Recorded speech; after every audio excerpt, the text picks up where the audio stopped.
Welcome to the Run Out. I am Neil Barrett. As you can probably already tell, we're doing things a little bit differently today. For one, this is Friday, not Wednesday when our episodes normally come out. And for two, we've already released an episode for this week. And I wanted to do things a little bit differently here. The Run Out was always intended to be and will always remain kind of a fan-centric point of view show about the sport of lacrosse on the field. And so the episodes with me and Brandon won't change. They will remain as long as Brandon wants to do the show.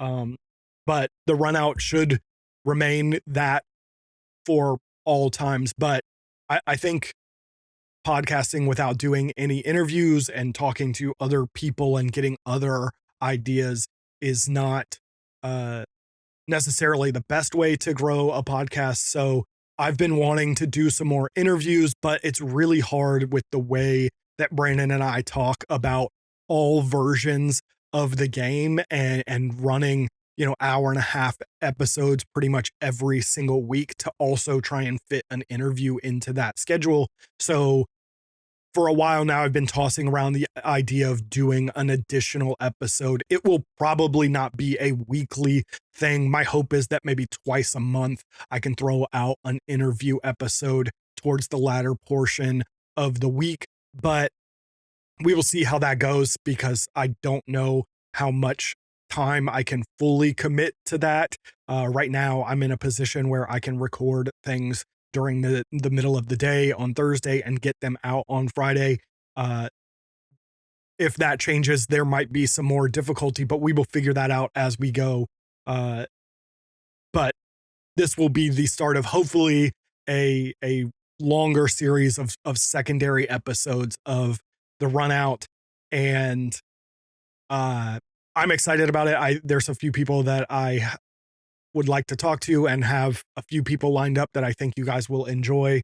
But we'll see how it goes. I guess ultimately, like I said, this might end up going away if things in my life change or whatever. It might get better if it goes better and you guys like it and love it. And I've got plenty of time to do it. I would love to do it weekly if I could. So we'll see how that goes. But today, I am joined by Will Stevens of the Trailer Park Sports Network. In 2024, Will founded TPSN to highlight overlooked small market sports and athletes through authentic and lighthearted media. His TikTok and Instagram are great follows. A core part of his mission with TPSN is rewriting the narrative around para and adaptive sports.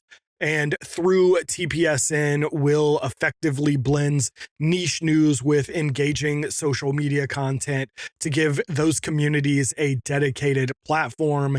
And he is that guy who knows everything about everything in all sports around the world. It's so cool to follow him. I mentioned in the episode that growing up, I was always that kid. I always loved playing new sports and finding new sports. And I played everything that I could possibly get into. And one of my favorite sports is Aussie rules football, which I just happened to stumble upon at like 3 a.m, flipping through channels in like 2010 and happened to turn on the grand final and absolutely fell in love with Aussie rules football and have really enjoyed following it over the last 15 16 years, whatever it's been, and am appreciative of anyone who is trying to do that with other sports. There are so many great stories out there that just need eyes on them. And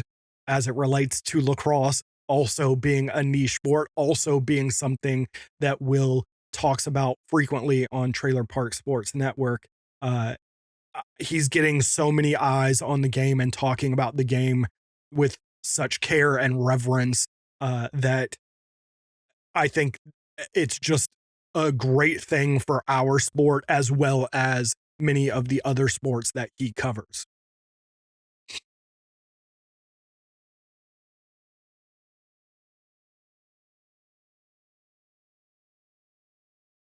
So with all that being said, we will jump into the interview. There is one thing I wanted to say. We were having some weird technical difficulties. I don't know what was going on because Will and I could hear and see each other just fine. But there are moments in the episode, once I got it all downloaded and was editing it, where you'll see Will's video will just go black for no reason whatsoever. There are a few times where his audio just cut out, so I had to cut those out. So it's only about 5 or 10 seconds here and there. I think it only happens about 3 or 4 times in the episode. But if I ever ask a question and Will seems to start in the middle of an answer to it, that's what happens there. It doesn't really affect what his overall point is. You can still gather what he's saying, but it is a thing that you will probably notice. You'll be like, oh, that's weird. The one thing that I will probably tell you up front that is missing is that Will talks about a sport called ski-joring. His answer was cut out when he answered that. So he starts talking about what ski-joring is, and you do hear that, but you don't actually hear what the sport is. It's ski-joring. For anyone who doesn't know and who doesn't hear it in the episode, that is a sport in which you are on skis being pulled behind a horse, essentially. The rest of it, I think, is taken care of in the episode, but that is what ski-joring is, and that was his answer to a question. You'll know it when you hear it. But with all that said, let's get into it.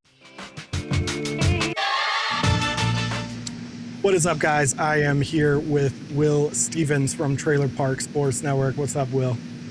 What is good, man? I appreciate you for having me on here, dog. Love the content, love the show, man. It's cool to be around. I appreciate that. You and I have been talking here and there for a while now. Everything that you just said to me, I say to you. I was always that kid growing up. An old ex used to call me SB because she was like, you just know everything. Like, you just follow everything. So like watching your stuff, I'm like, oh yeah, this is who I would have been, 10, 15 years ago. Because I love watching all the stuff. I wish I had the time that I could invest into all the stuff that you do. Once you get married, your wife's like, nah, you ain't watching all that. It's different. But those days waking up at 1 a.m. to watch sports for 24 hours, right? Gone. Right. Yeah. For anyone who doesn't know who you are, introduce yourself. What is cracking, everybody? I am Will. I run Trailer Park Sports Network, and you don't show up to the trailer park expecting regular stuff. You don't show up to Trailer Park Sports Network expecting regular sports. I cover, anything from cricket to baseball, and everything in between there. Like, I'll even go into women's wrestling whenever the women's wrestling was going on. You got para sports as well. Big into my adaptive and Paralympic sports. Trying to like normalize people watching them because, dude, they're elite athletes and nobody talks about them or pays them any mind. And like, dude, they're doing all of the same thing as their Olympic counterparts, and they're doing it with a disability, and they're still doing it at an elite level. Don't understand why people don't like it, but I've been a sports guy my whole life. Played football, baseball, basketball, soccer, lacrosse, gymnastics. I've even like snowboarded a little bit, rode dirt bikes. Like, I've done as much as I could, and blessed to have been able to like do all of these things. Big sports guy. And whenever I played college football at a tiny little small school in the middle of nowhere, Missouri Valley College, and coach told me whenever I thought about, like, I tore my hamstring up, didn't want to play ball anymore. Coach told me, go find out who Will Stevens is without the rock. Took me a little while, and it clicked one day. I'm a sports guy through and through, and that's what I know. And sports gave me everything. It's time that I give back to the sports world. So picked up my phone, started making videos during the Olympics 2024. Went from like 1,100 followers to 15,000 in like 2 weeks. And I was like, all right, well, I guess this is what I do now. Woke up one day and was like, Trailer Park Sports Network, because a couple of months ago, some dude named Rico Knows said my trailer screams a life of karma. So I'm gonna show your ass some karma. And now here we are.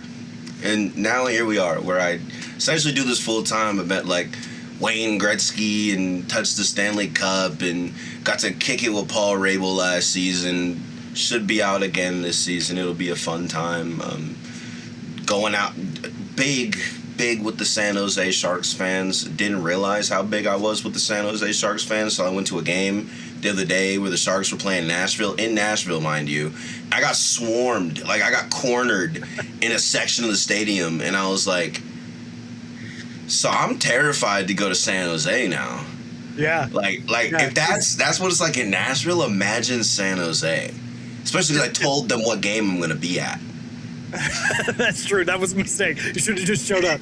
But is that what you think? Like, is the thing that you're most known for at this point is the San Jose Sharks fan? I definitely think it's the San Jose Sharks now, or I guess it's kind of weird because I think it like flip flops because I think with my Instagram followers definitely, but I think because I had been established as a creator for almost a year before I started talking about hockey. Most of my TikTok followers just know me as the niche sports guy. They're just like, if you go on Google and type in niche sport warrior and then click Google Images, I'm one of the first things that pops up. It is actually one of the funniest things ever. You can type it in, I'm one of the first things that pops up. So I think my TikTok followers know me as that. But the Instagram people, they came around whenever I started watching hockey. So they know me as the San Jose Sharks guy. I think I'm just the niche sports guy. I care about things so that other people don't. I wake up at 1 a.m. so that the regular, average, everyday person doesn't have to do it. I like that. That's something that I don't think people understand how hard that is to do. We were talking about it a little bit before, and as I've gotten more into like creating content and stuff, I've come to understand it more. Even though I've done YouTube for a long time, like it's a different thing doing. On YouTube you could do one video a week. Like on TikTok, you're doing 3, 4, 5, 6 videos a day, and it's just nonstop. And there's always something. And I was just doing the NLL recaps. So once a week, I was doing NLL recaps, and I enjoy doing it, but I stopped doing it because I couldn't find the time to do it anymore. Like I had this rhythm, and then I got a new job, and like I have not been able to find the rhythm because all of it takes so much time and effort. And like you said, waking up at 1 a.m. to watch sports because you don't want to just talk about it. Like you want to watch it so you know what happened. So I want to be able to give my breakdowns. I want to be able to actually tell the people like, yo, this is what I saw. This is what I experienced. Be able to, I've like got a new way of thinking about it now where it's like, I'm here to open the door for a lot of people. I'm not here to walk you through that door. I'm just here to open the door for you. Whether you walk through that door and continue to watch the thing that I show you is on you. I just want to show you this door exists. If you want to walk through it, you can walk through it. I'm going to keep walking and I'm going to keep talking about it. If you want to walk through it, you can. And you can learn about this new thing that you may not have cared about. Because, dude, there's different sports out there for everybody. And people say, oh, I don't like sports. I don't like this. I don't like that. Just because you haven't found the one. You know what I mean? Like, dude, there's people out there that don't like football. Well, dude, I bet if you watch this lacrosse player named Brendan O'Neill go to work, I bet you would be like, yo, this is dope. This is sick. What? Did he just, And he's doing this at 245, 250 pounds? Huh? And you know what I mean? Like, I just want people to understand that there's more to sports than football, baseball, basketball, and like soccer, like the big four. Like, because, in America, I think capitalism kind of ruined sports for a lot of people. Like, it kind of ruined the perception of a lot of sports because people are like, oh, that sport isn't worth anything. It's like, what do you mean? Like, you still gain life lessons. You still have fun playing the sport. Just because you're not making money doesn't mean the sport's not worth anything. It's still an excellent sport. Yeah. Yeah. No, I love that because I do think that there's something about, like you said, capitalism that has kind of like ruined people's brains about sports and that now it's only worth doing if you're making a bunch of money. Now I get, especially, you know, coming from the world of lacrosse, like money is a factor. It's an important part. Important. And if, you know, I know you're relatively new to lacrosse, but like if you sat through the MLL days and you saw these dudes who were making no money and thus had to find other ways to survive and live and stuff, and they weren't able to dedicate their lives to the sport the way that they would have wanted to, I'm sure, you know, it definitely changes things, but that doesn't mean it's not worth doing. You know, no. Like, I don't know. It's funny because it is weird because the MLL was going out as I was starting to get into lacrosse. I started watching 2014. This like big Matt Kavanaugh fan. Yeah, I've been around longer than people think I've been around. I've been like Duke Miles Jones was one of the first players I got introduced to. My friend Kevin put me on. He was like, yo. I like, you know, he moved down from Denver. I was already in Alabama. You know, I was a big football guy. And, you know, like we became close in class and stuff. And he was like, look, this is this thing that I really like. And I want to share this with you if you'll teach me about football. So, like, I taught him everything about, like, the culture of, like, the way football works in the state of Alabama. And he showed me the Thompsons. He showed me Matt Kavanaugh. He showed me, you know, Miles Jones. And I was like, oh, yeah, dude, I may not play because, like, I was playing baseball at the time. I was already on, like, travel teams that, like, traveled to Southeast. So it was, like, probably... looking back on it, should have just picked up a stick and just played lacrosse and just said screw baseball because like I ended up dropping baseball halfway through high school because I wanted to play football, and I probably would have been able to do both very easily. But you know, I was just like, look, I'm gonna dedicate a lot of time to watching the sport, learning the sport. It's super sick, and here we are. And it all came around full circle last year for the PLL championship game because I got to take my homie Kevin to the PLL championship game. It was his first ever PLL game, and he got to watch his team play in the championship. Unfortunately, the Outlaws lost. That sucked. That did hurt. Yeah. That did hurt. But he got the ability to watch his team play in the championship game, and it was like super sick. And he was like, dude, why you take me to the game? I'm like, I wouldn't be working with the PLL if you didn't tell me what lacrosse was. Like, you showed me this sport. So that is how I'm even in this position. So, like, I made a couple of calls, talked to RJ, talked to this, you know what I'm saying? I was like, look, we want to come to the game. Like, I'll drive up there. I drove from Alabama to Jersey to take him to the game. Dang. That's a trek. Yeah. Just to take him to the game. Where in Alabama are you? Huntsville. Well, just outside Huntsville, but it's easier to say. I thought it was the Huntsville area. Yeah. I was stationed out in Biloxi, so we drove through Alabama all the time, and I have a couple of very good friends from lacrosse who live in Huntsville, and I thought it was Huntsville, but yeah, that trek's. I mean, the trek from Alabama to North Carolina was crazy. The one from North Carolina up is crazy. So doing it all in one shot, that's nuts. Yeah. That's I was dedication. Just like, look, man. I was like, look, man, you showed me the game. Your team's in the championship. We have the ability to go to that. And it was cool because I didn't just get to take him to that. I also got to take him to street lacrosse. So, like, he's a big Jules Henenberg fan. So, like, he got to meet Jules Henenberg while we were there. And, like, he got to meet Paul Rabel, Mike Rabel. It was really cool because I was just like, dude, you put me on to this game. And now you got to meet a bunch of people from the lacrosse world that, like, you thought you would never meet. And now, like, you got to just, like, sit there and talk with Jules Henenberg about lacrosse for, like, 15 minutes, just, like, bouncing off each other. I'm like, dude, like, this is cool. Like, this is any other opportunities I have to do stuff like that. Like, that's just what I'm going to do because I wouldn't be in this position without you showing me the game. Yeah. Yeah. You said Miles was the first guy that kind of caught your eye. What was it about Miles? I say that because I'm a Duke fan. It's mostly because, like, being the big football guy that I was, it was just like, yo, you look like a linebacker. Like, you remind me of like a linebacker, a tight end, but like you move so fluid, and it was like watching a man amongst boys. Him in college, it was just like, yo, I'm just gonna bull dodge. You're on the ground now. I'm just gonna shoot this over you. Sucks. I'm ruining a little bit of content that I have coming, but I have a video about Miles Jones and about how underrated he is and how people think of him differently, and that's a whole nother conversation for another time. But even me, as a big Duke fan, as a Miles Jones fan, I have met Miles several times. I've worked on a couple of things with him. I did not know until I was working on the script for this video that Miles is the only player in Division I history ever from the midfield to score 100 goals and have 100 assists. No one's ever done That's it. crazy. Other than Miles.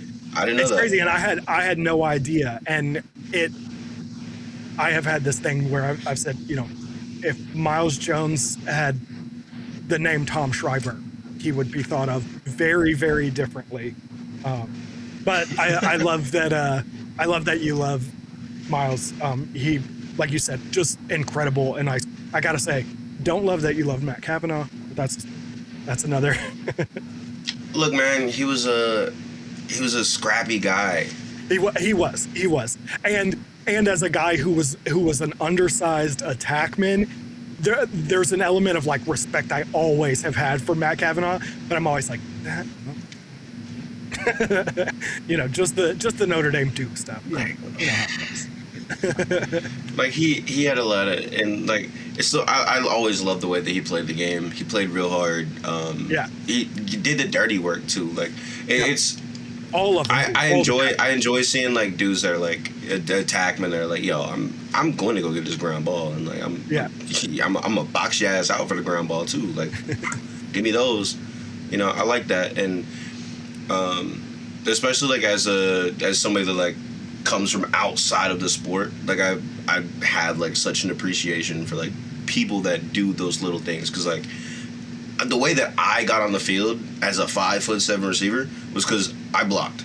I learned how to read a defense. You know what I mean? I did the little things that like you didn't want to have to do. Like on a run play, damn, I got to go chip a linebacker. I'm gonna go chip a damn linebacker. I'm $160, and I'm probably gonna get my ass run over, but I'm gonna get run over slowly enough for my running back to get outside of me. And I would learn like little stuff like that, and I feel like that's one of those things I love about lacrosse is you see those dudes that like they have an appreciation for doing the dirty work. They really do. And it's the same thing with like why I enjoy the sport of hockey is like you have those dudes that like, you know, it's my role to just go into the corner and dig a puck out the corner. And that's basically all I do all game. But that's how I get on the ice. That's how I get paid. And it's cool to see guys that like they're still willing to do that. That's why I love Fogos. I love Fogos because, you know, like I'm going to go out here, go win the face-off, maybe run into the box, stand there for 2 seconds, and then just get my ass off the field. Because look, I'm not here to score. I'm here to do one thing, and that's it. I love Trevor Baptiste because he's just like, I do my thing, I'm the best at it, and I get the hell out the way. And he's a leader. Although he does score some goals. He'll score. Like he will score. And but he also knows. Yeah. Like he knows, like, look, do my job, get out the way. But like whenever he has the opportunity, boom, he's got the ultimate green light. He's got the green light. It's crazy. But like he knows, like, look, this is my job, win this face off, get it to my boys, let them go to work. And that's what he does. And he's like elite at it. Yeah. I've heard you say, and correct me if I'm wrong, I can be wrong. I've heard you say that lacrosse is your favorite sport. Mm-hmm. Yeah. What is it about lacrosse of all the things? Because I mean, you are literally the sports guy. Like you watch everything. I think like the biggest thing is the lack of a prototypical player, and that's because like you can be, you know, 6'8", you can be 5'3". There's a place for you on the field as long as you work hard enough and you are skilled enough. Like in sports like football, you can genuinely be screwed out of playing at the next level because you're either too skinny, you're just, you know, you're either too short. You playing receiver, you just like, nope, too short. You know, there's baseball same way, basketball same way. You know, like in lacrosse, if you work hard enough, there's a spot for you on the field. There's genuinely a spot for you on the field anywhere. And I love that. Like I do love that, because you, like Josh Balkersfeld, he's a small guy, but guess what? He's still very important to the Red Wolves roster. Still very vital to the Red Wolves roster, and you could see that whenever they play in the championship series. The kid's a jitterbug, and it's like, bro, he's shorter than me, and I'm short. He's just zooming around folks, getting ground balls, making hella good passes, and it's like, okay, cool. And then you got guys like Brennan O'Neill, who are genuinely a foot taller, 100 pounds heavier, and look, they're still able to do things at an insane level as well. And then you've got dudes that are taller than that, and they're still like Xander Dixon. Xander Dixon is skinny as hell, but guess what? Like, he's an off-ball demon. And then you've got like Asher Nolting. He's like Escalade, but guess what? He's still a big body, and you gotta stop him. He's still very skilled with his stick. He's still very good at what he does. He's still an elite player. These are all different types of players, but guess what? They all have a role at the professional level. And it's just like, there's a prototype in football. There is a genuine prototype for every single position. You can say, like, this is your prototypical wide receiver. This is what you want your linebackers to look like. This is what you want your DBs to look like. And lacrosse is just like, your stick skills good enough? Like, can you pick up ground balls? Are you scrappy? Most important, are you in shape? Yeah. Are you in shape? Can you run up and down the field for 60 minutes? Can you do it? Yeah. Those are the important things. We don't really care about your size. Yeah, size definitely helps, but it's not the end all be all. There's times like I had college coaches look me in my eyes and straight up say, we would take you if you were 3 inches taller. Yeah. Straight up just be like, look, you have all of the ability. You're just simply too short, and we're sorry. But, like, you're just too short, and it is what it is. That's one of the things that always drew me to it. Growing up in North Carolina, like, basketball was king, and I love basketball. I played basketball my whole life, but I'm 5'7" as well, and especially because I'm a decent bit older than you, but especially back then, like now I think you're starting to see some guys kind of break through that are maybe not 5'7" short, but are smaller guys. But back then the examples were like freak athletes. Like, do you guys understand how much of an athlete Muggsy Bogues was? That dude was insane. Even guys like Allen Iverson, like who are not that small, but were NBA small, were just freak athletes. Like, you just couldn't, you had to be just so abnormally good, such an abnormally good athlete to break that level. And so when I got into lacrosse, it was that there's no prototype player, and there's no one way to play the game either. That's maybe a little more universal. There are always different ways to play football, and somebody's always creating some new way to play the game that kind of revolutionizes it. But you can be a small, shifty attackman. You can be a big, powerful dodger. You can be a heavy shooter. You can be like, there's no one way to play the game. There's no prototype in any way. And that goes all the way back to the Native American story of how the game was created in the first place, and that the winning goal came from someone who was told they couldn't play and was involved anyway. And I'm that's the thing for me too. That always was the best thing, is that there is no one way to play. So I'm right there with you on that. Like, it's just like, it's so cool to see it too, because you see, like, every single year there's someone that you're just like, there's no way they should be that good, and then you just watch them play and you're like, okay, all right, yeah, all right. And I guess another thing that draws me to it is, like, over the years now, like, off-season stuff, right? Like, 2021, I was in Missouri Valley, and, like, I was, like, watching Michael Sowers videos, right? Like, just, like, his off-season stuff. I'm like, I was doing these exact same drills, like working on releases, and you're doing these exact same drills like with the stick in your hand. I'm like, the crossover is crazy. Like the crossover, I feel like there's people don't give like the sports enough credit for the crossover, because like there's a lot of stuff that we worked on as receivers that you will watch attackmen and midfielders do all the time. Like I saw Jules Hendenberg breaking down a like a little hezzy into a split dodge, and I'm sitting here like, that to me is a hezzy into a rocker step that I would give you on like a release where I'm taking an inside release on you, and I'm just gonna like hezzy outside, boom boom, rocker step, let me get back inside. And it's like it's the same thing, but like with a stick in your hand, and it's just like, dude, change of direction is change of direction. Like simply, like, you know. Yeah. And I hope more kids will just. I think, and maybe I'm wrong to say this, but I think there's less people nowadays that are just lacrosse players, and I think they're just like athletes now. Like they're doing more things where like a lot of my, like whenever I was younger, a lot of my friends that like I did know that played lacrosse, all they did was play lacrosse. They didn't really play other sports. Like now they're just like, cool, I play football in the fall and then pick my stick back up whenever it's lacrosse season, whatever. You know, like they're, or like I'll hoop, whatever.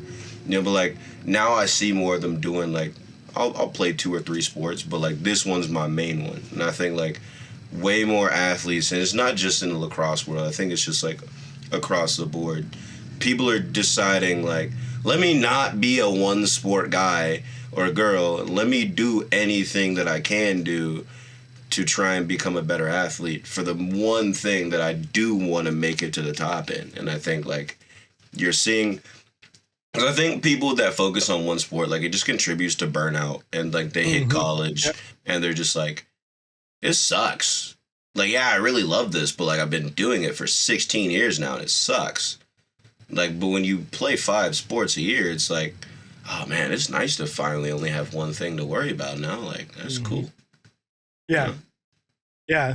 No, it's funny too, because again, I'm a little bit older than you, and I feel like when I was growing up, like that was very common. Was like you just played as many sports as you could. Very few people played one sport. Very few people were like, oh yeah, I'm a baseball player. It was like, no, I play baseball and I play, you know, football or basketball or, you know, whatever their chosen sports were. And then yeah, like I feel like sort of after I graduated high school, probably up through like you're talking about more recently, it was this like period where everybody was like, oh no, you got to do the most. Yep. Probably coincided with like club sports, you know, high school club sports, and people that were making money off of youth sports through like, oh no, you got to play with us, you got to play this year round, and pushing that, and you know, AAU basketball and you know, club lacrosse. I mean, even lacrosse to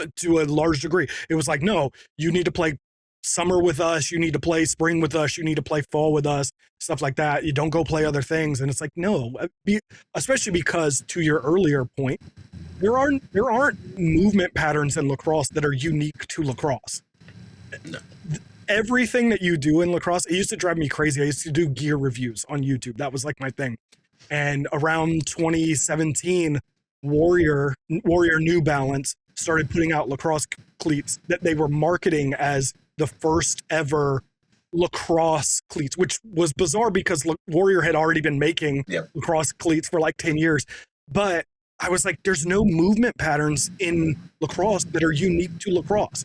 You do the same things on football fields, you do the same things on soccer fields, you do the same thing on basketball courts. Like, you do the same things. It is slightly different in terms of like edge control. You do the same things in hockey though.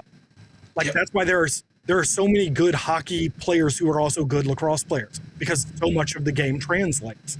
And yeah, it's funny to think that the idea that we need to specialize is better than like, no, they should be playing other sports and bringing other elements of other games in and stuff. It's the reason why I have always loved Kyle Harrison. Kyle Harrison was that first dude for me that I saw and I watched, and I was like, I joke with Kyle all the time. I'm like, I begrudgingly did it because he was always beating Duke. Uh, I tell him all the time I have a nightmare of his finger wag in the '05 championship when he split down the alley, buried it, and as he's running back up the field, he's doing this, and I had nightmares about that, but I always loved watching him play because, and he will tell you this himself, it was basketball. That, like you said, that crossover, that was his split dodge. It was the same thing. Yeah, like it was crazy. Yeah. He was really just out there just like playing basketball, and there's a reason folks couldn't keep up because they didn't play basketball. Yeah, yeah. Well, and when you were getting in, I was actually out of lacrosse for a little while when I first joined the military. When you were getting in, that's when he came back to the MLL, and he told me when I interviewed him a while ago, he was like, I was playing angry. I was angry, and he was unguardable that 2014 season. Like, geez, he was just a monster. So Man, he was a menace. He really was a menace. And like when you go back and watch like the way that he played the game, he really was just out there hooping. Like he would float. Like he would the way that he would change, like, and it's not just the change of direction that I liked about Kyle Harrison. It was the change of pace.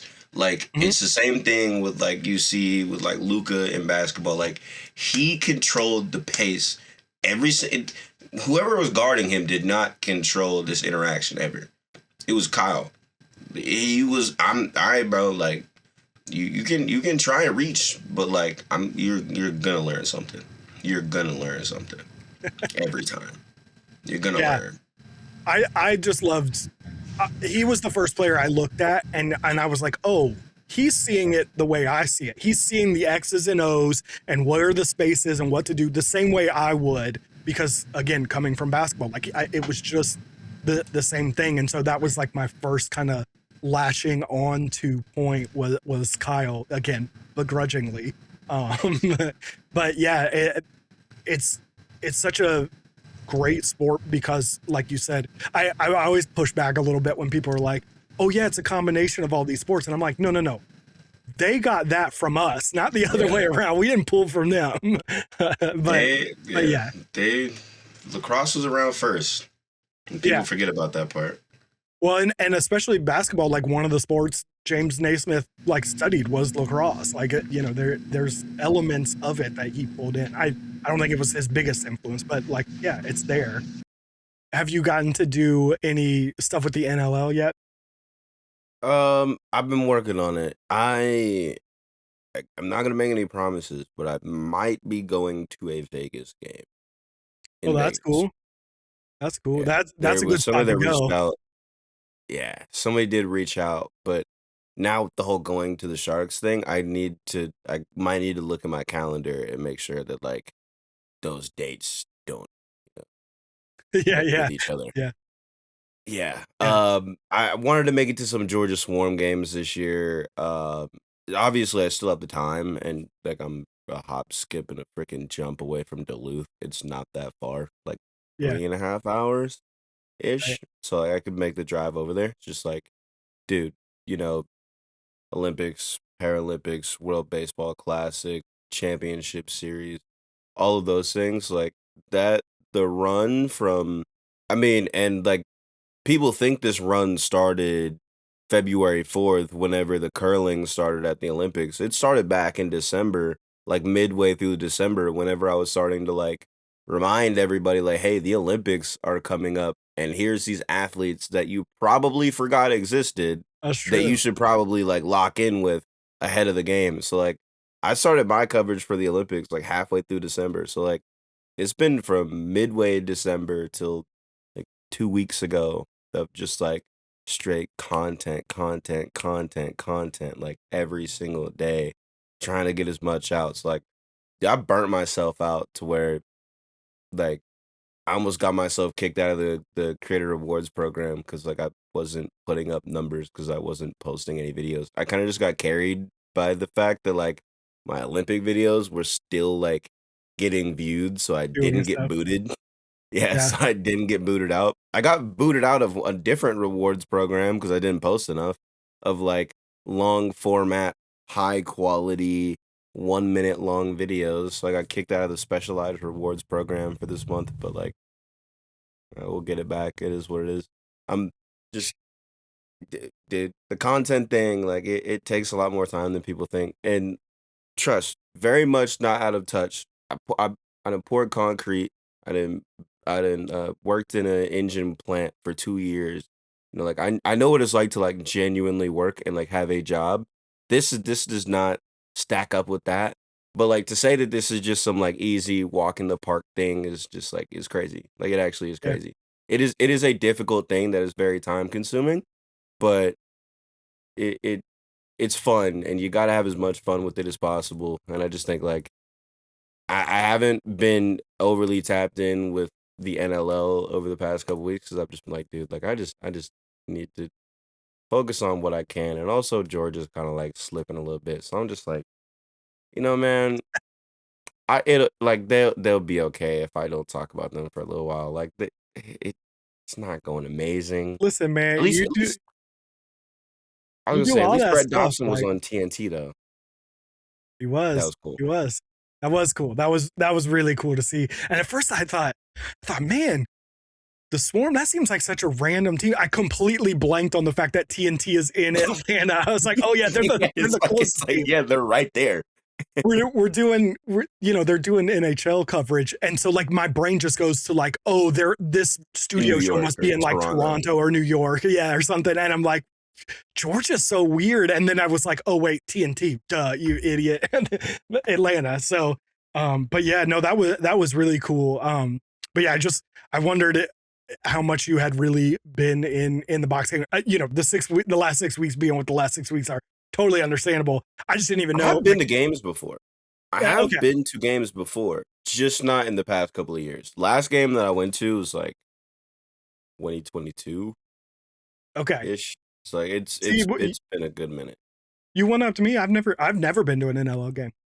I was supposed Really? to go to I was supposed to go to, my wife and I were going to go to Toronto for the Toronto Buffalo game the end of February, a couple weeks ago. And we were going to go, and then things just didn't work out that way, and we didn't end up going. But that had been our plan. That would have been my first NLL game that I'd ever actually physically been to. I mean, growing up in North Carolina, like the closest team to me by a long way would have been Atlanta, and that's a 5.5 hour drive. It's doable, but like it's just not. Dude, that's a mission. Like that And, is a and to be genuine mission.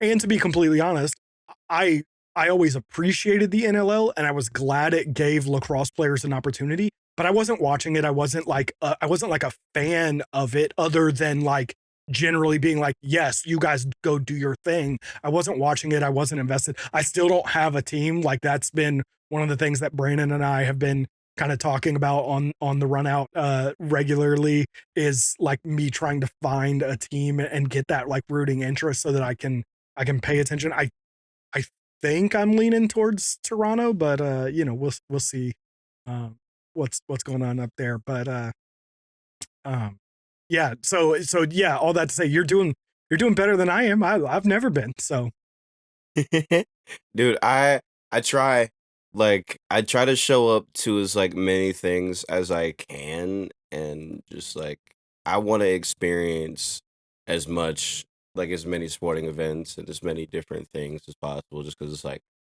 yeah, dude, you only get one life, and so many people are like, oh dude, this thing sucks. And it's like, well, if you think it sucks, then I gotta find out if it sucks myself. I really bad at taking people's word for things. Really bad at taking people's word for things. It's like nope.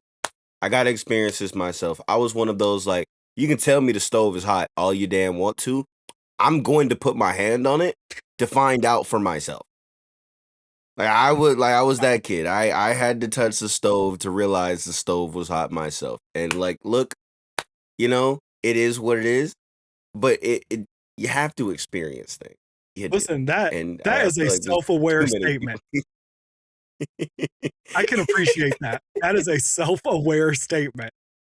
Like over the years, I've definitely had my fair share of people telling me like, look, this is a terrible idea. And it's like, I mean, probably, but I'm gonna follow through. and it was definitely a terrible idea. Yeah, they were right. Hey, what's the tweet that's like the haters said I couldn't do it. Well done to the haters. They were right. But Yeah. I got to figure it out. Like, my pops told me, look, if you drive a little too fast in the rain in those tires, you're going to hydroplane. And then look, I flipped my car off a mountain. And it was like, shoot, Pops was right. Pops was right. Should have listened. And now I drive slower in the rain. I like it. I like it. Let's take lacrosse and the traditional sports out. What's your favorite sport that you've discovered through trailer park sports now? They'll do it like through this little course. They'll like try and get these rings. You're going for as fast as you can. It's dope as hell. And they do it in like Utah, Colorado, and it actually made an appearance at the Olympics in like 1916, 1912, around then. It was in the Olympics as an exhibition sport, like way back in the day. Yeah. It was in more recently than lacrosse. Is that what you're saying? Yeah, it's crazy, isn't it? It's crazy, Yeah. isn't it? Yeah, no, That's actually crazy. But like, yeah, that's funny. that is definitely the thing. Like, of all the things I've discovered, ski-joring, because like I run a Discord server. We watch sports in there together and stuff like that. And me and my podcast co-host Fizz, before he was my podcast co-host, he was just a homie. And like there be times on the weekend we will literally sit in voice chat for over 24 hours watching just the randomest of things. So like one day, we're up, bobsleds on, dog. Like, we gotta lock in, man. We gotta watch Keisha Love. We gotta watch Kaylee Humphreys and all of our athletes, right? So we're up 2 a.m. watching bobsled. And then like, the bobsled ends, it's like 9 a.m. I'm just scrolling on my phone. I'm like, Fizz is like, yo, man, I think I'm about to go to sleep. I'm like, all right, word. I'm like, wait. I just found a thing. I gotta show you this thing. And I pull it up. And he's like, where do you find this stuff? What is your algorithm? He's like, how do you even configure your algorithm to show you new things after you've already found so many things? I'm like, dude, I don't know. But I saw this video and they're literally advertising this thing in Salt Lake City. And then like 6 hours later, we're still in voice chat, by the way. Like been over 24 hours of us sitting here watching sports together. And like one of our other friends comes in and he's like, he lives in Salt Lake City. And I'm like, yo, dude, have you ever heard of this thing? Like, you should go to it. It's like literally today. He was like, shoot, why not? I'll go. And then like, he's sending us videos from the ski-joring event, downtown Salt Lake City. Like they're running through the city with horses. Folks are behind them on skis. You know what's funny? When you say that, I'm like, okay, I think I have seen that. I just don't think I ever realized it was a sport. I thought it was more just like, hey, here's this, like it's what's the although I guess they probably do it as sport. What's the thing like when the mountains start the snow starts to melt and they do the like ski runs where they come and they go across the water, the pond skimming or whatever. Yeah, that like kind of thing. Like I thought it was just like an event thing when I would see ski-joring. I didn't realize it was a whole thing. There's like whole festivals and stuff like for it in like Wyoming and like Utah. So like I guess it depends on your like definition of a sport. I guess like that's one of those things where like you could have the argument of like what makes a sport a sport. Like it is technically a sport because you are competing, but like it is not overly organized like some of your other things to where you could say like this is an activity, not a sport. I would say due to like the difficulty of it, I will call it a sport because it is legitimately difficult. I can't put that in like the activity category. Like that is a sport to me. I dare you to go get on some skis and go behind a horse and get towed to see how long you last doing it. You know what I mean? About like 4 feet, maybe. If you think it's easy, you do it. Like, cause dude, those horses are like pushing. Dude, that's probably the coolest one though. That's definitely Yeah. the coolest one though. I think I think I guess other than that it'd be snowboarding. I love the snow league. Yeah. Um I it sucks that like there's weirdness around Shaun White like in the snowboard community if you know what I mean? Like some people Oh, like I know. him. The snowboard community is not the biggest fan of him. I think he's starting to embrace it a little bit more, and I think he's like it's either a PR thing or he realized like he's not intentionally a dick. He's just a little bit of a dick. Yeah. Well, and I mean, if it, I can't imagine being like more or less world famous at the age of 12 and trying to grow up like that. Like, Like whenever you bring like football culture into like lacrosse, you kind of like, yo, dude, like that's just not how we do things over here. So it's like he was bringing like the competitive nature from like football and baseball and basketball, like yo, I want to win, to a sport that's like laid back and chill. Like yeah, if you win, you win, but like it's really not that deep. But like he was snowboarding for his family. He was one of those like, yo, I don't have that. I don't have a lot of money. I'm snowboarding for my family. I got bills to pay, and like everybody else is kind of just like, I love doing this, and it's a fun thing to do, and I just so happen to be really good at it. And the snowboard community wasn't the biggest fans of him being like an actual competitor because like that's just not how it's done. It's the same thing with like Nigel Houston and skateboarding. Like Nigel Houston's an amazing skateboarder, but like there's some people that dislike him just because like he's an actual competitor. He really wants to win. Like he's doing this. Yeah, he's getting his bag, but like, he really wants to win the competition. You know, and that's just not how it is. They've kind of called him a dick for it. They've said like, yo, we're not the biggest fans of, Shaun White in the way that he's carried himself as a snowboarder. And I think over the past, since he's retired, I think he's scaled back and like yeah. because one of the things that really pissed a lot of people off was was it Red Bull? Was he sponsored by Red Bull? Yeah, I think he was sponsored by Red Bull. They built him a full half pipe in the side of a mountain just for him, and he didn't let anybody else use it. He never let anybody else use it because he didn't want anybody to know what tricks he was working on. And like somebody else in the snowboard community had a half pipe built, and they let everybody pull up because they were like, yo, like, we can all get more runs. We can all get better from doing this. And like people were just like, this is the difference in Shaun White and the rest of y'all. Like, but like Shaun Yeah. White won. So like everybody kind of just let it go.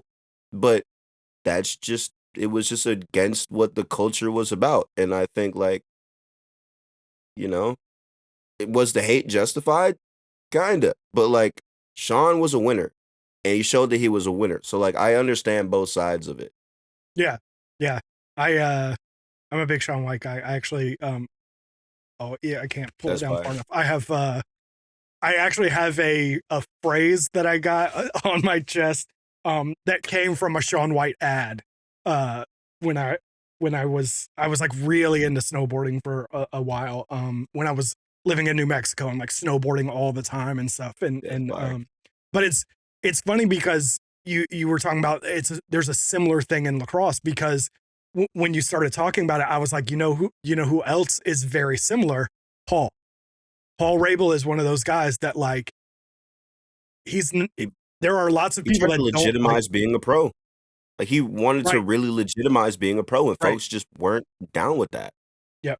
And like you said, I understand it from both sides. I have been around Paul enough to see like, while I haven't been, buddy to him, you've probably had more interaction with him than I have. I've been around him enough to see like, oh, I can see how that rubs people the wrong way. But I also understand, like you're saying, from his side, he wanted to legitimize. He's trying to build the PLL into what he wants it to be, what we all want it to be. Like, I can understand also why he is the way he is a little bit, because he's trying to build these things and make, he was trying to be the best player he could be, trying to lead us, and now he's trying to build the PLL into what it is. So it's interesting. I don't think anyone who has those opinions on either side is right or wrong. Like it's just one of those things Mhm. that like is what it is, It's all So perspective for me. Like a lot of it really is perspective because like when you grow up in the snowboard community, you know what I mean? Where like it's all love, like it's Mhm. all about like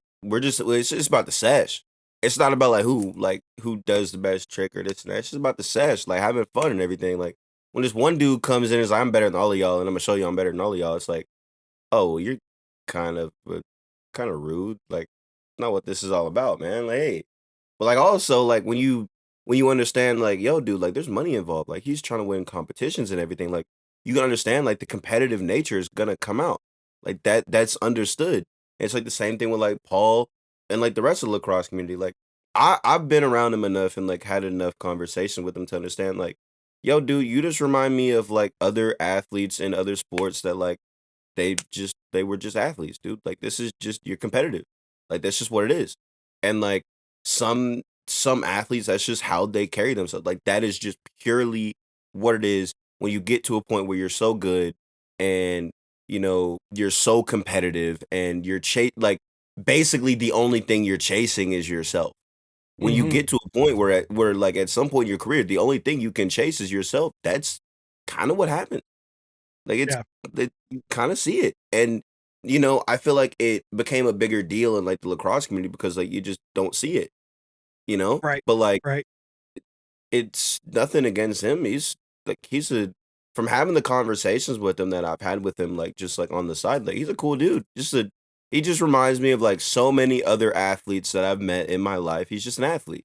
You know what I mean? And like I just think sometimes people want to put you in a box and they want Mhm. you to like if you're not like this exact thing, then it's wrong, it's bad, and it's just like, yo, man, folks can have fun and they can have their celebrations and this and that. It's like the same thing with like you see it with like the way some of the kids celebrate now and like how folks will get mad about it. And it's just like it's like not everybody has to be a Lyle Thompson, you know what I mean? Right. Like it's not to say like that is the end all be all way to play or like everybody needs to have the energy and the style that like the Kavanaughs have, you know what I mean? Like, dude, be you Right. and be undeniably you Yeah. and you know don't disrespect the creator in the process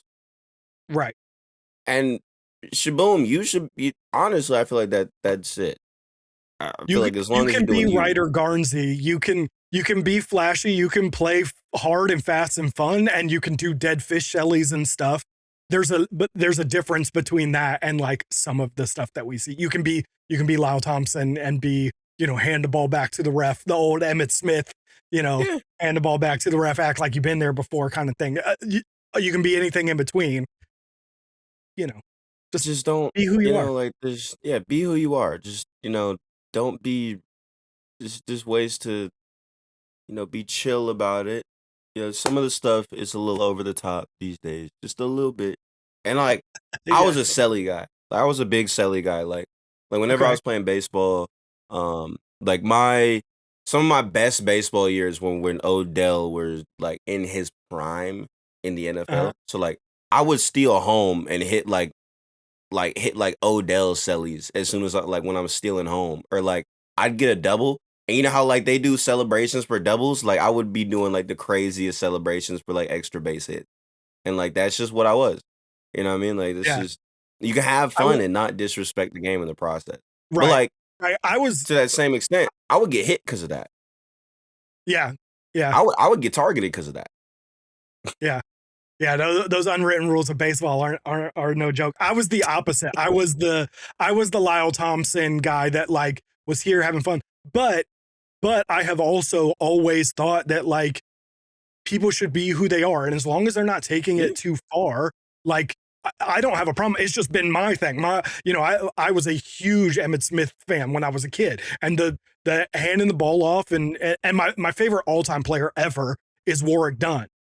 Another just like hand the ball to the ref, you act like you've been there kind of dude. And so like those were just my influences. That's just how I am. But I don't think anyone who celebrates is like cheapening the game or anything within reason, with obviously again. So As long as you're not um taking it like for me and like the way like obviously I really didn't like in football I didn't celebrate.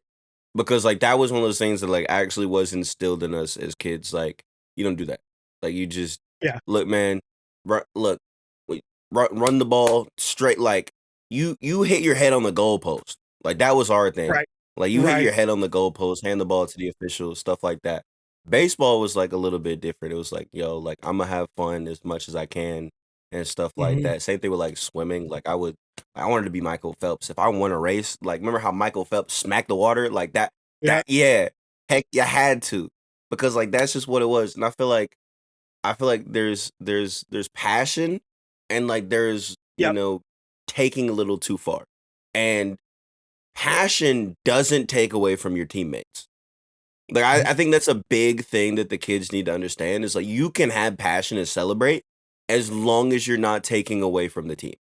If Mhm. once you start taking away from like everybody else and making it like a me thing, that's when you're going a little bit too far. But like I would always celebrate, dap up all of my teammates on the way, you know what I'm saying? Like involve them. Like there was like sometimes like me and the homies would like have like a little handshake after I'd steal a bait, like after I'd steal home or something, like shake hands with whoever like was in the batter's box or something. You know, like yeah, I'm doing my thing, but like it became like a oh this is how Will is, and like we're all down with this. Like it's not taken away from us by doing this. Like this is energy for everybody. Like he's bringing the whole team energy by Right. doing this instead of just like oh yeah, this is just some crazy wicked super extra celebration that like only that like takes away from everything else going on in the game, and it's just like no like I think that's a problem now. I think that's a little bit Yeah. of it is like kids are going a little crazy, taking it a little too far. And I get it, you're gonna emulate what you see on TV, but like, yo, man, your favorite player did that on a game winner in a championship game.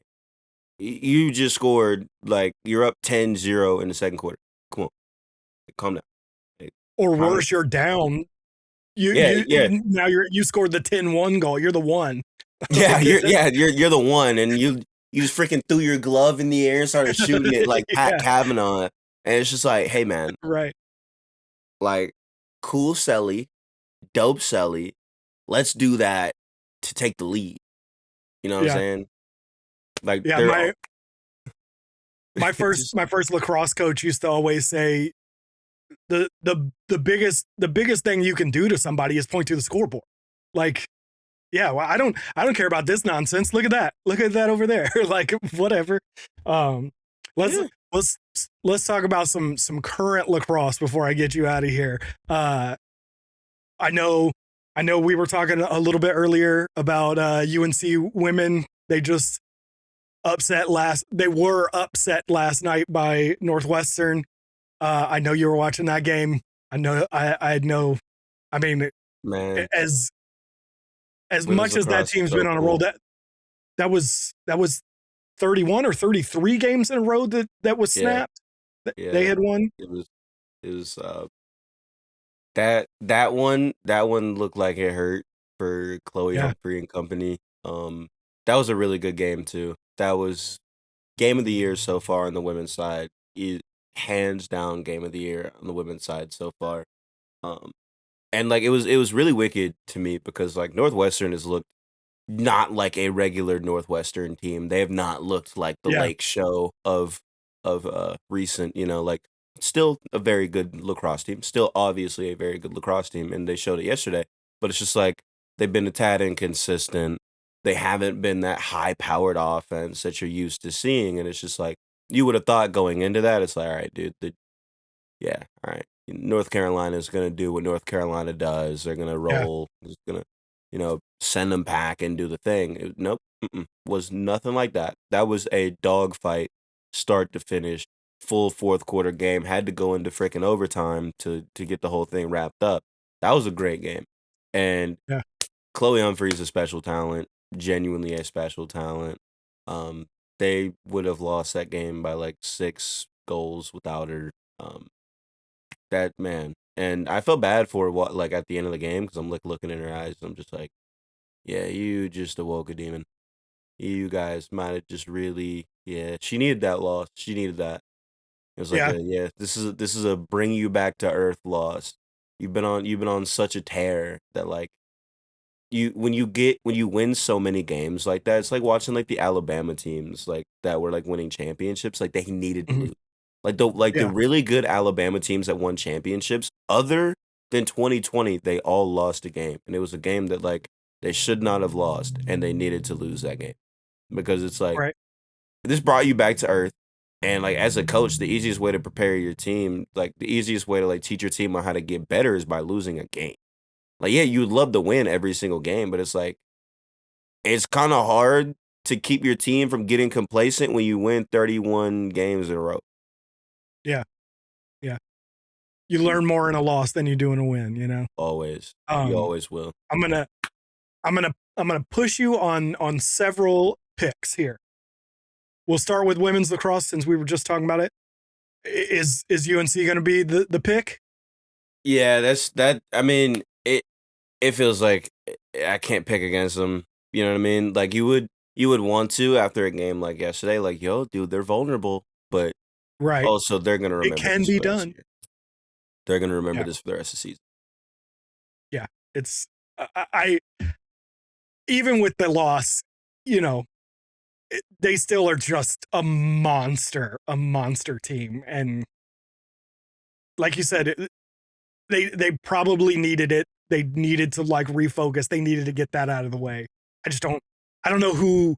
I mean, obviously it can be done, like we just talked about, but I just don't know who you can predict that's going to beat them. It's going to be a major upset if somebody Yeah. does. Mm-hmm. Yeah. Oh yeah. 'Cause it's not gonna be Florida. It's for damn sure not. Sorry, just had to get that out of the way. Let's move over to the men's game. Who you liking over there? It's I feel like it's one of the biggest crapshoots I feel like I can ever remember. You're gonna be pissed, and you're gonna want to hear it, and I know you're not gonna want to hear it. Man, give me Josh Yago and them boys. Give me Josh Yago and them boys up in Listen, Indiana, man. Like, look, I would prefer to pick somebody else. Like, I definitely would, but it's just like, Kevin Corrigan is Kevin Corrigan. Like it's like watching Nick Saban down in freaking Tuscaloosa. Dude doesn't rebuild; he just reloads. He's just, yep, all right. Oh, we lost to Kavanaugh. Cool. We're gonna get this Josh Yago guy. He's pretty good too. All right. listen, It's I'm an Air Force guy, so what I mean. that's what I was in. So I love seeing Josh Yago do well, even though I also kind of hate it. You know what I mean? Like I know you're not the biggest Notre Dame guy over there, so like I'll try not to say too much, but it's just No. like, dude, he just I mean Maryland, tends to do the same thing, but like this is not a year where Tillman's over there reloading, dog. He didn't. He didn't. No. Like the whole, we don't rebuild, we reload. Like that is one of the things that you would say about Maryland, but I don't fear them this year. I don't feel Yeah. them. That championship loss, and like they just I figured they would have been very hungry coming into this year, losing a championship in that way, where like you gave up 10 goals that were completely unassisted in the in a Yeah. championship game. You know what I mean? Like that would piss me off, and I would have that like in my head for the entire offseason, going into this year. And it just like they came out a little flat. I'm honestly I'll say this. Maryland is lucky they didn't have to play Richmond week 1. Then that game got canceled because Yeah. I think they would have lost that game. I really do. Mhm. Now watching the way Richmond has came out and played this year versus how Maryland's came out and played this year, they would have lost that game off the rip, and then that would have been a conversation everybody would have talked about. Like whenever they play against each other later on in the season, whenever that game happens, people are just gonna be like, oh yeah, whatever. Like if that game would have happened week 1, everybody would have been like, guys, like, Yeah. because I don't think it would have been pretty either. I don't think it would have been No, like a not the way they've been playing. no. Only difference is they would have had that I forgot his name, but their defenseman that tore his ACL. Will Shaler, yeah. Although from what I'm hearing, the fact that game got canceled might mean that he can actually redshirt. Because if they had played that game, he'd have That played would've- 7 games. and because their season is 18 games, he only played 6. That's his 30% right there. Yep. So there's a chance that They might have he'll be saved back they next might year. have saved his season because Yeah, Richmond not playing. It's going to be one of those domino memes where it's like Richmond and Maryland's game is canceled, and it's going to like have these huge dominoes if at like if 5 they were to years from win, now. yeah, if they were to win a championship, it's just like it's all because they didn't have to. Yeah. 2 more. PLL, WLL. I know we'll say early because technically we still got both drafts coming up. We don't know what's coming up. But There's definitely still gonna be some off season. There's definitely still gonna be some shaking around with the PLL. Miles Jones is still an unsigned free agent right now. I can't imagine he doesn't play for somebody this year. But bring him on, baby. Look, man, Cali's cool. Come on, dog. Like, look, come hang out with Dylan Malloy and the boys. Come on, dog. Is that your squad? Yeah, it is, right? Yeah. I thought it's because of Kyle. It's because of Kyle. Yeah. That, like, first year of the league, and 2 things. The slogan was Roll Woods. I was in high school at the time, so like that was just funny to me because like we just like it was like funny. And then like number 2, Kyle Harrison. I was like, all right, cool. That's all I need to know. That's all I need to know. And then whenever they brought in the Palms, I was like, yep, Palms, Woods, those are the squads, 100%. I love the Palms. I'm such a big Ali Mastroianni fan that like she's so good, dude. So good. She is like the perfect 2-way player to me. She's genuinely the perfect 2-way player, and I think she could lead us to a championship this year. I really do. And like, not a fan of Boston. Not a fan of Boston. Cool they won the championship series last year. I think Charlotte North is a great player. There's also a piece of me that thinks the way that she plays the game, or at least the way that she plays in the championship series, is somewhat of a detriment to her team. She takes deep shots, and nobody else is shooting from where she's shooting. And it's like, when you're hitting, you're hitting. That is really good. When you're not, we are taking 2-pointers 5 seconds into the shot clock. It is what it is. You're a great, like, not a knock. You know what I'm saying? Like, that's how they play the game. That's how they play the game. But I feel like that is probably what cost them a shot at playing in the championship this year. Was like, I feel like they weren't playing sixes lacrosse the way that they should have been playing the game. They were just like, screw it, we're gonna rip it from deep because like we're like, dude, it was like 5-1 in the first quarter, and Charlotte North is ripping it from deep, and I'm sitting here like, you didn't even have to take that. You had somebody like open on the crease too. Like, you could have dished it down to her, but you took the 2. Whatever. If that's how y'all want to play the game, like I get it. Like, they threw the 2-point line in there, and y'all want to use the 2-point line, but like, it's not a mandatory thing. You have to. Right. So I'm gonna rock with my Palms. I think having Taylor Moreno in net, obviously Ali Mastriani. We've got Erin Bakes. She's a freaking dog. I think she goes under the radar. We just snagged Emma Lapinto in the supplemental draft, as well as Mary McCool. There's Jill Smith. She freaking burst onto the scene. And I think she's gonna carry that momentum into the field season. The only thing that does scare me though is Maryland. I think that Maryland is far more suited for the field game than they were sixes. They are so fast. They are so unbelievably fast. And Allie Kennedy, she's a dog. She is such a dog. I like Kaylee Waters, but I think goal is their biggest issue. Well, it's certainly their biggest issue in sixes. Like, they can't stop people from scoring. So maybe you're right. Maybe by the time we get to 10-on-10 and full field, maybe they get some better goalie play out of that than they do out of the championship series. But yeah, I feel like that. I'm like you. I feel like that team should be better than they have been at the championship series the last 2 years.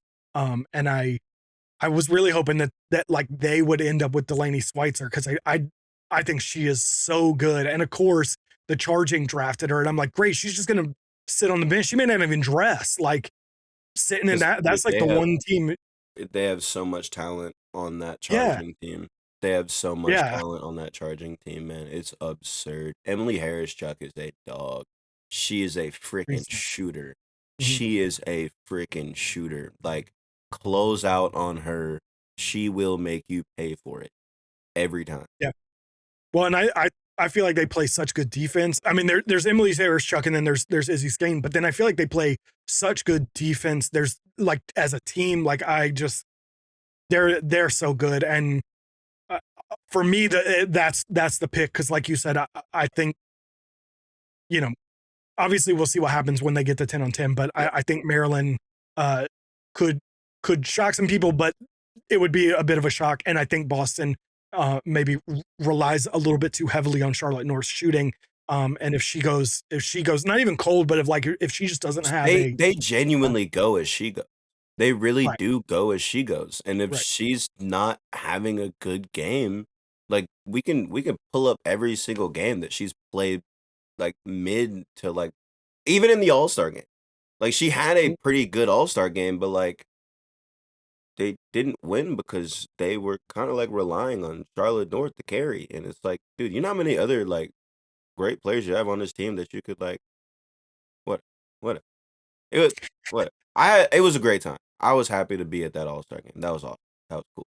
yeah, yeah, There's a picture of me somewhere, like, with my phone recording, and I've got a Ali Mastriani jersey, and, like, the team is, like, running into the stadium. Mad cool.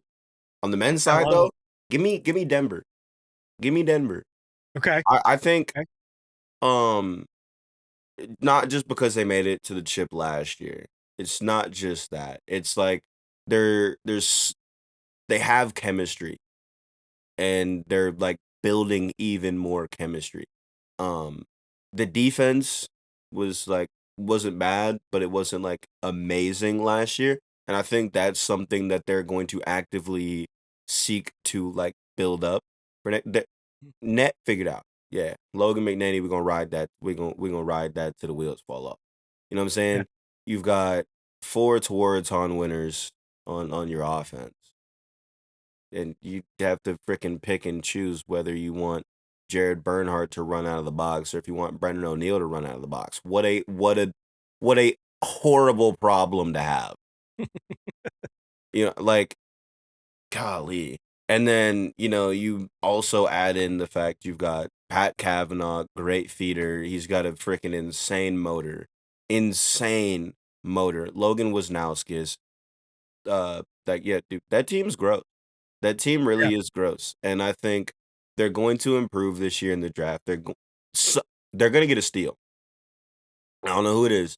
They're gonna somebody just like last year with California somehow, some way ending up with Chris Kavanaugh in the second round. My thinking is because he wasn't a lefty attackman, and every attackman that went above him was a lefty. That's the only reason I assume he went in the second round.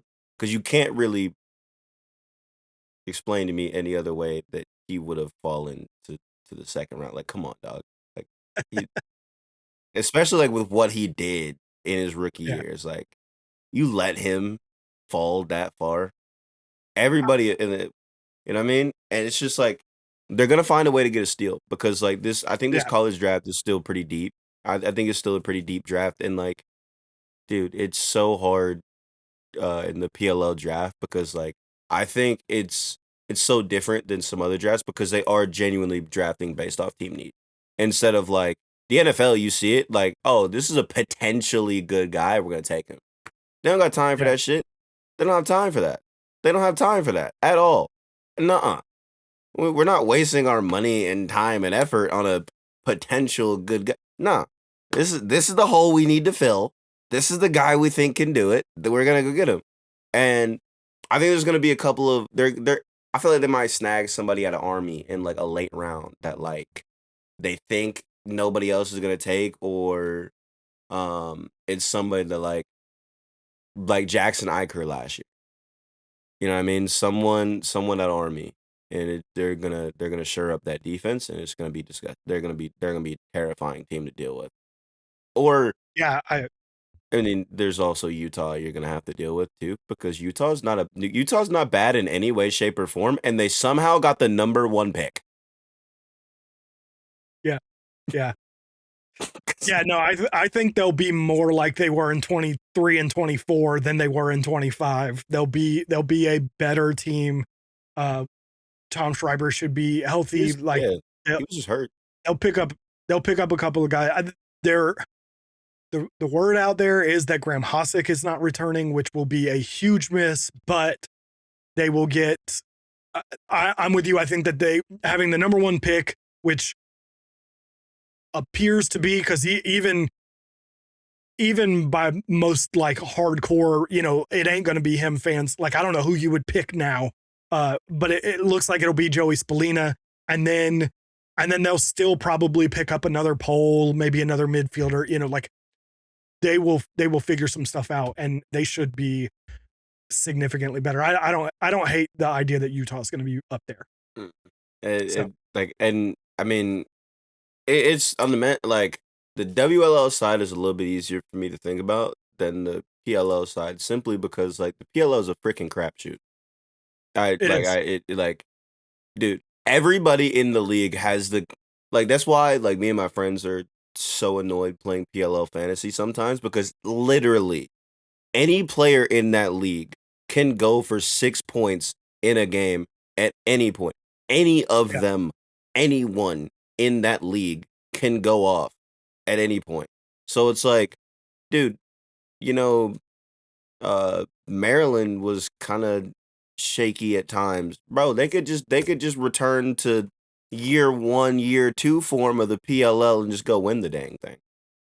Yeah. Yeah. But All I right. don't know. Matt Rambo, he's at least Unk. I don't know if Unk still got it like that. I don't Yeah. know if Unk still got it like that. All right. I'm gonna get you out on this. 10 years from now, what do you want the legacy of Trailer Park Sports Network to be? I showed I opened the door for people. Like I said earlier, that I opened the door for people to see things that they never would have thought they would have seen before. And I grew sports leagues and athletes that you would have never thought like would be popular. I want Trailer Park Sports Network to go down as like a gem in the sports world that cared about things that nobody else cared about and got people to care about them.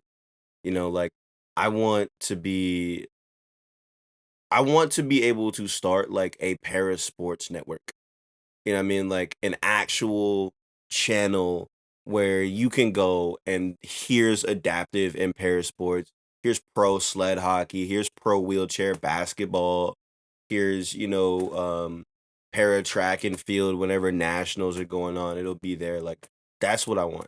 Like, I feel like there's so much that I could really do, and there's so much that we could do in the sports world through Trailer Park Sports Network. I just got to find a way to fund it. I win the lottery or something, because, like, you know, picking up contracts every couple of months is cool, but, like, man, I got to do something bigger. I really got to do something bigger. I like it. I think you will. I love your passion for all sports. I appreciate it that lacrosse is one of them. But even if it wasn't, I think that what you do is great. And as a kid who grew up loving sports of all kinds, I really appreciate it, and I like seeing people get shine that might not otherwise if not for you. So really appreciate you and everything that you do. And thanks for joining me today. Dude, I appreciate you for having me, man. Like trust. I've been watching you tweet for years. Like I'm being dead serious, dude. I could probably scroll through my like text messages with my friends from like a couple of years ago and like scroll through and like find some of your old tweets in there, cuz like I used to be like, yo, like cuz like you and Dan are like the two people that like I got like all of my lacrosse news from like for the longest time. It was like you and Dan. That was basically it. That's funny. That's cool to hear. I had no idea. That's really cool. Sometimes you just feel like you're shouting out into the void, so it's cool to hear. Nah, like I've known of your existence for that. I've known that you've existed longer than you knew that I existed, and I definitely know that. So like, it's Well, cool to be here, that's cool. Well, again, I really appreciate it. So thanks. dude. I appreciate you, and that, like, man, lacrosse. What an amazing sport.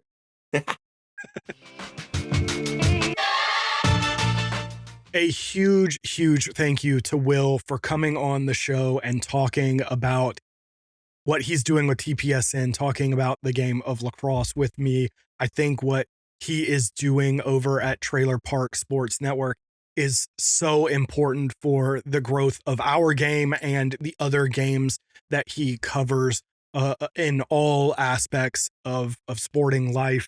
I think he makes all sports more accessible and showing people things that exist, like he talked about in the episode. He kind of views himself as a doorway to other sports. He's not necessarily going to be the one that takes you through it, but he's hoping to bring more eyes to it and get people to walk through the door if they choose to.